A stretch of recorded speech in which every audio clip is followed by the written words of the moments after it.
Hey guys, and welcome back to the Laws of Physio YouTube page. This is day 25 of the Practice What I Preach series, and in this video I'm doing a leg workout. So I'm starting off with some sumo deadlifting. I maxed out at 80 kilos just because I'm kind of getting my body used to it again.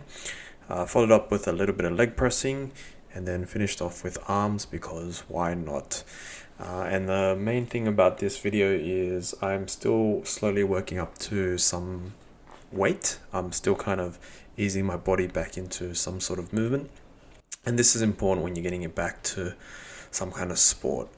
I've reiterated that multiple times, and I feel like it is an excuse because I am being a little bitch, but I'm not. So I'm being smart about it. I'm not injured, so that's the main thing, and I'm just slowly letting my body adapt, and that's what's going to give me the best gains and or losses of fat. So in this video I want to talk about my split at the moment. So I'm doing a push-pull legs, and in this leg workout I'm prioritizing some sort of hip hinge and or squat, which is the sumo deadlift.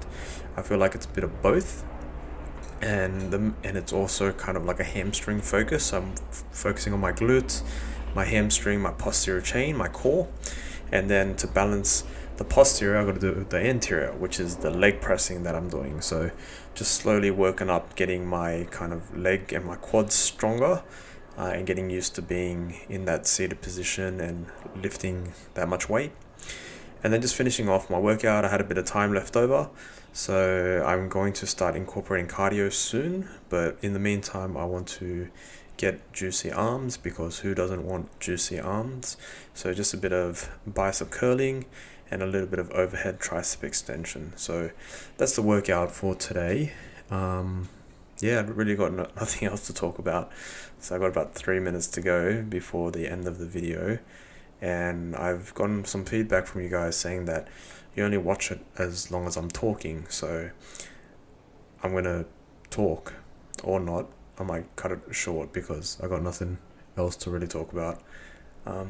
Yeah, make sure you work on your glutes. Glutes connecting to your back. So if your glutes are weak, you're going to get back pain, because your back's not meant to be lifting that much weight, or your lumbar spine isn't meant to be lifting most of the weight. It should be mostly your glutes, your thighs, and your lats. So if your glutes are weak, then your back's going to cop it. You're going to get back pain. So make sure to work on your back while you're doing these exercises. Make sure you feel the squeeze in your glutes. Yeah, good times. So I hope you're having a good day or night wherever you are. I've been extremely lazy, so I'm going to try to pump out as many videos as I can. So hope you enjoy these videos. Please consider leaving a like if you like it, and please consider subscribing if you want to watch me slowly drop down to the point where I have juicy, visible washboard abs. Until then, I'll catch you guys soon. Take care. Bye.